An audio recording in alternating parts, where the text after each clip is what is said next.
आदरणीय अध्यक्ष महोदय जी, आज इस विषय पर आपने मुझे बोलने का मौका दिया, इसके लिए मैं आपकी बहुत बहुत आभारी हूँ। ये वो विषय है जो देश की हर महिला के दिल के का ही विषय है, इसलिए आज इस पे बोलने का मौका मिले, इसके लिए मैं आपकी फिर से आभारी हूँ। इस विषय का एक छोटा सा बैकग्राउंड बताना चाहती हूँ, क्योंकि प्रधानमंत्री महोदय जी ने अपने भाषण में काफ़ी जिक्र किए कि किसने रोका, कैसे रोका, 30 सालों से कैसे ये निर्णय रोका गया। तो इसका बैकग्राउंड ये है, मेरे सत्ता पक्ष के साथियों को शायद ये बात पसंद नहीं आएगी, लेकिन इसका ऐतिहासिक बैकग्राउंड ये है कि इसकी शुरुआत भी नेहरू नाम के एक व्यक्ति ने ही किया। लेकिन घबराइए नहीं, ये वो नेहरू नहीं है जिनसे आप इतना कतराते हैं।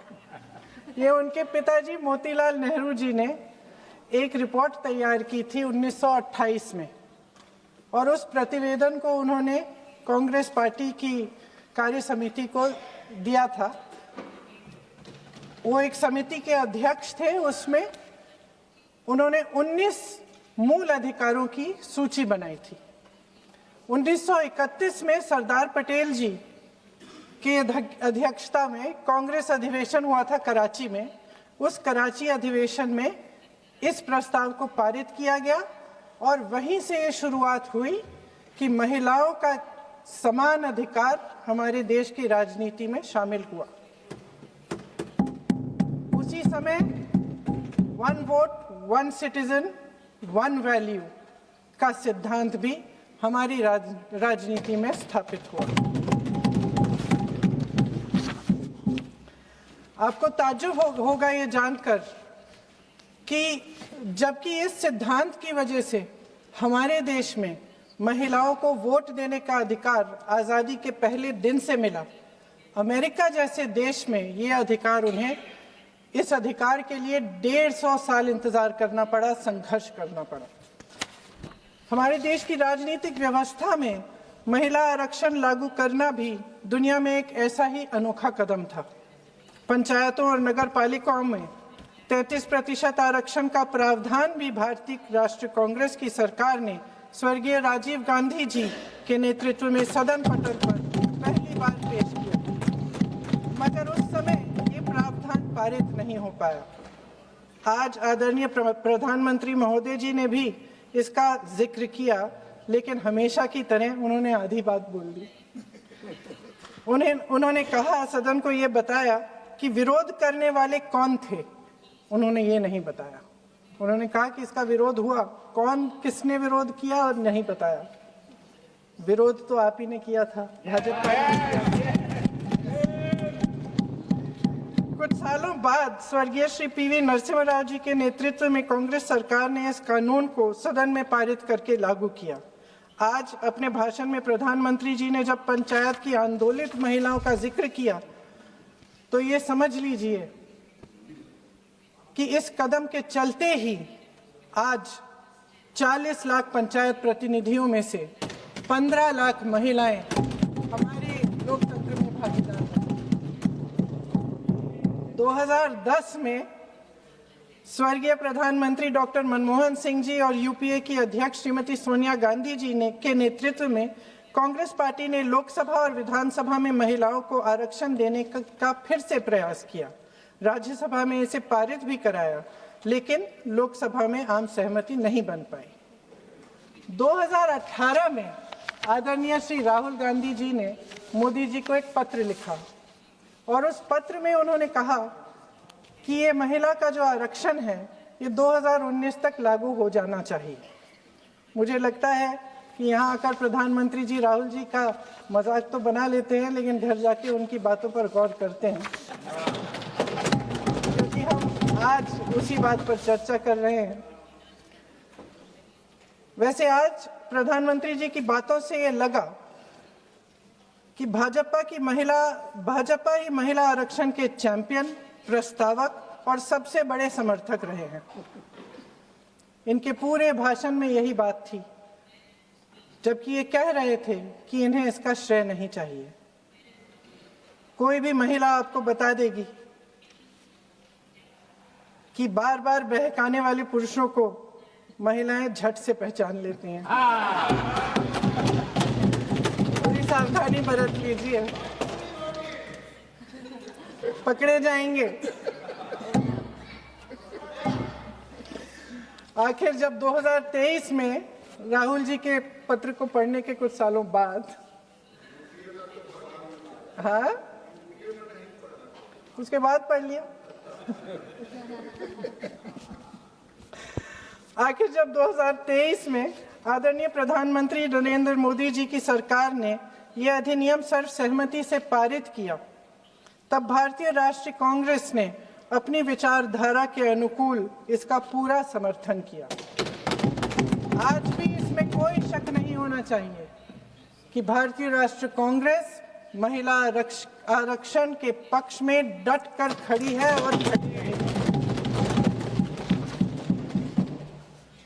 लेकिन अध्यक्ष महोदय, सच्चाई ये है कि आज की चर्चा दरअसल महिला आरक्षण पर है ही नहीं।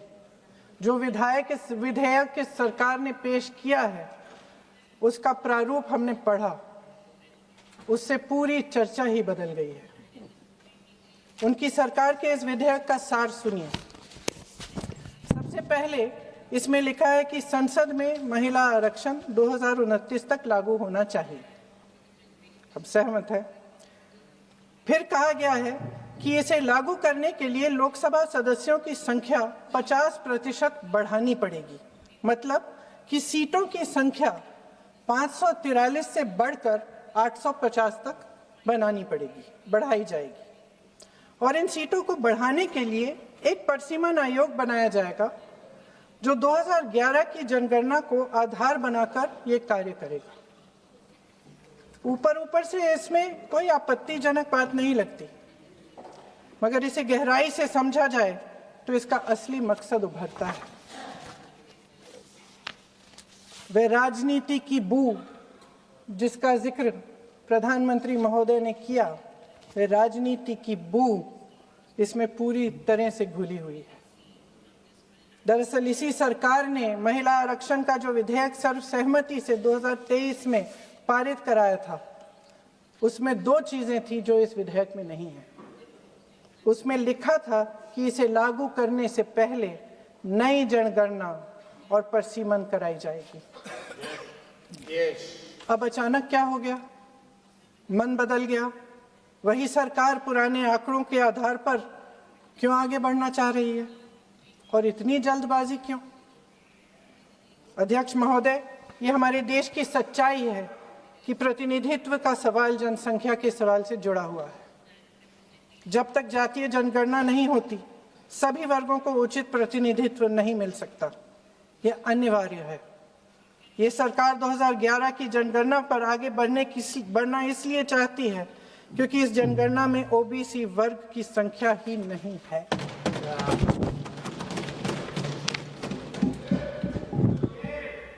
आज प्रधानमंत्री महोदय ने बड़े हल्के में बोल दिया कि इस वर्ग और उस वर्ग के बारे में हम बाद में देख लेंगे। कौन सा इस वर्ग, कौन सा उस वर्ग? ओबीसी वर्ग की बात कर रहे थे कि हम बाद में ही देख लेंगे इसके बारे में। ये हल्के में नहीं लेना चाहिए अध्यक्ष महोदय। एक बहुत बड़ी संख्या है, एक पूरे वर्ग का परिश्रम है, एक पूरे वर्ग का संघर्ष है।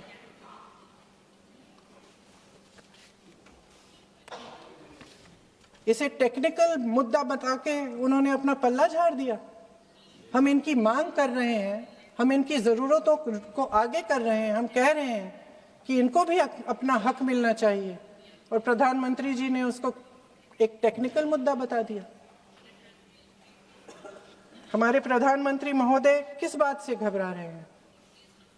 इसी बात से ना कि जब नई जनगणना होगी तो इस ओबीसी वर्ग के असली आंकड़े निकलेंगे और उसमें पता चलेगा कि ये वर्ग कितना मजबूत है, कितना बड़ा है, और उसके हक को कोई नकार नहीं पाएगा। 2011 की जनगणना को परिसीमन का आधार बनाकर प्रधानमंत्री जी ओबीसी वर्ग की ये हक छीनना चाहते हैं। उनके साथ एक बहुत बड़ा अन्याय करने जा रहे हैं। अध्यक्ष महोदय, कांग्रेस पार्टी कभी नहीं होने देगी। हमारा संविधान सबका है, ये देश एक एक देशवासी का है। किसी एक का हक छीनकर इसे नहीं चलाया जा सकता। इस विधेयक में सिर्फ यह अभाव नहीं है, एक और खतरनाक अभाव है। संसद का 50% विस्तार प्रस्तावित है, लेकिन इसके लिए कोई ठोस प्रक्रिया के बारे में एक भी शब्द नहीं लिखा है। आश्चर्य की बात यह है कि इतने बड़े परिवर्तन के नियम क्या होंगे, कैसे किया जाएगा, इसके बारे में पूरे विधेयक में एक भी शब्द नहीं है।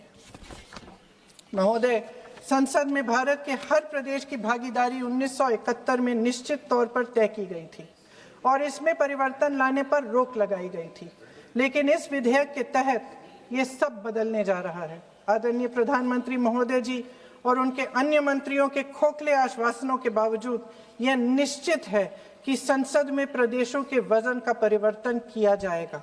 हमारे लोकतंत्र की व्यवस्था में इतने बड़े परिवर्तन के लिए पूरी प्रक्रिया बनी हुई है, मगर इनकी योजना यही है कि प्रक्रिया को नकारा जाएगा। जिस तरह असम में इन्होंने मन चाहे सीटों को काटा पीटा, विपक्षी दलों के नेताओं की सीटों का विभाजन किया और अपने राजनीतिक फायदे के लिए नई सीमाएं बनाई, उसी तरह ये पूरे देश में इसका मतलब ये है कि परिसीमन आयोग में सरकार द्वारा चुने गए 3 जने इस पूरे देश के प्रदेशों का वजूद, देश के लोकतंत्र में उनकी भागीदारी और उनका महत्व तय करेंगे। लोकतंत्र को खत्म करने की शुरुआत तो इस सरकार ने चुनाव आयोग, न्यायपालिका, मीडिया और अन्य संस्थाओं पर अपना पूरा दबाव डालकर शुरू कर ही लिया था, मगर अब लोकतंत्र पर खुला वार होने जा रहा है। अगर ये विधेयक पारित होता है तो समझ लीजिए कि इस देश में लोकतंत्र खत्म हो जाएगा। अध्यक्ष महोदय, मौजूदा सरकार एक बार फिर इस देश की जनता की आंखों में धूल झोंकने का काम करके देश की अखंडता पर बहुत बड़ा हमला कर रही है। एक तरफ महिला आरक्षण की बड़ी बड़ी बातें, तो दूसरी तरफ गुप्त रूप से ओबीसी वर्ग का हक छीना जा रहा है और कुछ प्रदेशों की ताकत कम करके लोकतंत्र की धज्जियां उड़ाकर अगले चुनाव के लिए अपनी पार्टी की मजबूती का ढांचा बनाया जा रहा है। हंस रहे हैं गृह मंत्री जी, हंस रहे हैं। पूरी योजना बना रखी है। चाणक्य आज अगर जिंदा होते तो वो भी चौंक जाते आपकी राजनीतिक कुटिलता में।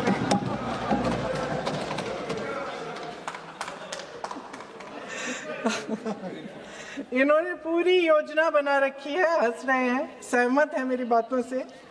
अचानक प्रदेशों में चुनाव के दौरान सदन की बैठक बुलाओ, कोई सर्वदलीय बैठक मत बुलाओ। विधेयक का प्रारूप सिर्फ एक दिन पहले सार्वजनिक कर लो ताकि विपक्ष को कोई मौका न मिले कि इस पे चर्चा कर ठीक ढंग से हो। मीडिया और पब्लिक में पहले से ही चर्चा शुरू कर लो कि मोदी जी एक बहुत बड़ा कदम उठाने वाले हैं महिलाओं के उत्थान के लिए।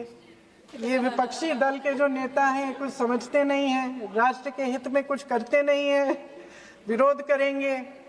बेचारे मोदी जी इतना बड़ा कदम उठाने वाले हैं, सबको इनका साथ देना चाहिए राजनीति से ऊपर उठकर, और ये कर करके विपक्ष को धर्म संकट में डाल दो। एक तरफ महिला आरक्षण और दूसरी तरफ आपको काट पीट करने की, पूरे ढांचे को बदलने की स्वतंत्रता, ओबीसी वर्ग को नकारने की स्वतंत्रता। अध्यक्ष महोदय, राजनीति में कुटिल होना अपनी जगह है, शायद हमें और थोड़ा होना भी चाहिए इस तरफ वालों को, लेकिन सत्ता बनाए रखने की महत्वाकांक्षाओं को परे करके देश के हित के लिए सही निर्णय लेना अलग है। शायद हम आदरणीय प्रधानमंत्री महोदय जी से आज ये उम्मीद नहीं रख सकते, क्योंकि वह समस्याओं से घिरे हुए हैं, उन पर अंतर्राष्ट्रीय दबाव बहुत है। महिला आरक्षण जैसे ऐतिहासिक कदम को उन्होंने सत्ता को बनाए रखने का एक कमजोर बहाना बना दिया है। जाति जनगणना को नकारते हुए एक ऐसी संसद बनाना चाहते हैं जिसमें सिर्फ अभिव्यक्ति और चर्चा का ही अभाव नहीं होगा, बल्कि पिछड़े वर्गों और प्रदेशों की समानता का भी अभाव होगा। हमारी मातृभूमि की अखंडता का आधार है one citizen, one vote, one value. अलग अलग राज्यों का दर्जा बगैर किसी संवैधानिक प्रक्रिया के तय करना इस अखंडता पर वार है। इससे हम कैसे सहमत हो सकते हैं? अध्यक्ष महोदय, इन्हीं 543 लोकसभा क्षेत्रों में से महिलाओं को 33% आरक्षण क्यों नहीं दिया जाता? अगर पद खोने का डर नहीं है तो कुछ लोग अपना पद खोलें।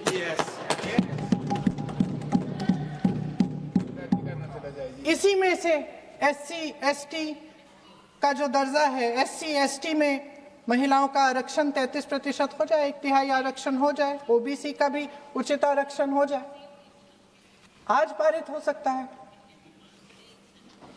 शुभ काम भी हो जाएगा, बेवजह प्रक्रियाहीन परिसीमन से देश का नुकसान भी नहीं होगा और काला टीका भी काम आ जाएगा।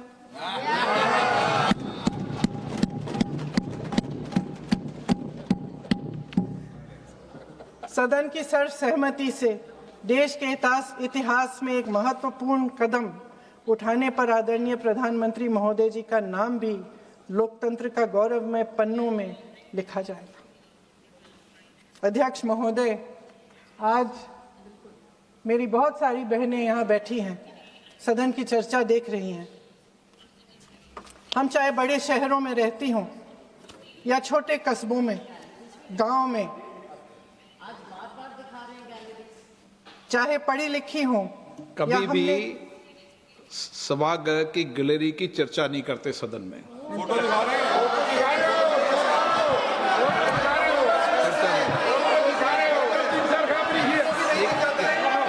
एक मिनट महोदय, मैं थोड़ी अभी भी थोड़ी नई हूँ, मैं समझ जाऊंगी। प्रियंका जी, एक मिनट। माननीय सभासदों, सभा की सहमति हो तो सभा की कार्रवाई आज रात को 11 बजे तक बढ़ा दी जाए।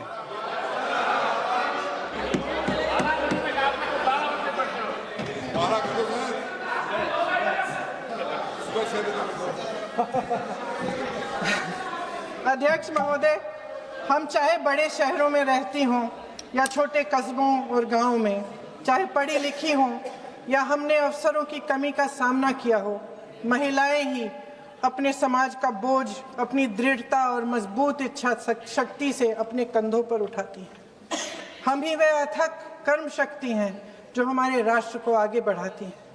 दर्द और तकलीफें सहने की हमारी क्षमता असीम है। लेकिन अध्यक्ष महोदय, आज इस संसद में खड़े हुए मैं खास तौर से अपने पुरुष साथियों को याद दिलाना चाहती हूँ कि इस देश की महिलाएं निडरता पूर्वक जीवन के कठिन से कठिन परिस्थितियों में अपने हक के लिए लड़ना भी जानती हैं। और अंधकार से भरी रात में उठकर एक नई सुबह का दावा करना जानती हैं।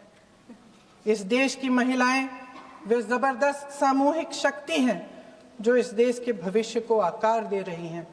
इसलिए अध्यक्ष महोदय, आपके द्वारा मैं आदरणीय प्रधानमंत्री महोदय जी को ये कहना चाहती हूँ कि अगर वे इस ऐतिहासिक कदम को ईमानदारी से उठा रहे होते तो पूरा संसद इनके साथ एकजुट होकर इसे पारित करता।